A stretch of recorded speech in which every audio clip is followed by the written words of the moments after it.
active volcano at speeds up to 50 miles per hour using nothing but a wooden board. When I first heard about this activity, I thought to myself, it must be nice to feel so safe you have to invent new ways to put yourself in danger. Now, when the body thinks it may be swallowing its last breath, the adrenal glands release hormones into the blood, the skin becomes a cocktail of sweat and fear, the heart gets claustrophobic, it pounds against the chest like it needs to see what's on the other side, the lungs become newlyweds holding hands in a crashing airplane. This is called an adrenaline rush. I was about 18 when I started driving. I was about 18 the first time I was pulled over.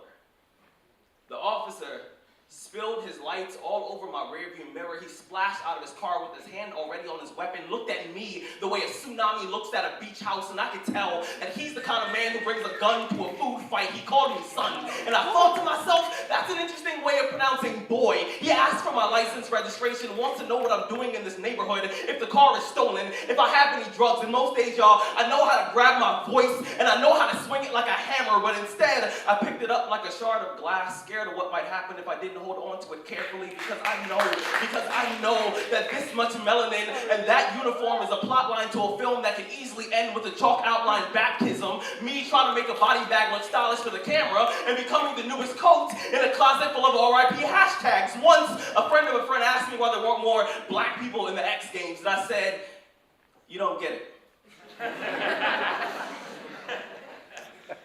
Being black is one of the most extreme sports in America. We don't need to invent new ways of risking our lives because the old ones have been working for decades. Jim Crow may have left the nest, but our streets are still covered in its feathers. Being black in America is knowing there's a thin line between the traffic stop and the cemetery. It's the way my body tenses whenever I hear a police siren in a song. It's the quiver in my stomach whenever there's a cop car behind me. It's the sigh of relief when I turn right and he doesn't. Being black in America is knowing that you aren't safe in a church, at a classroom, in a pool. Being black in America is knowing that you aren't safe in a hoodie, a t-shirt, a tuxedo. Hell, I don't need to go volcano surfing. I have an adrenaline rush every time an officer drives past without pulling me over. And I realize I'm gonna make it home safe.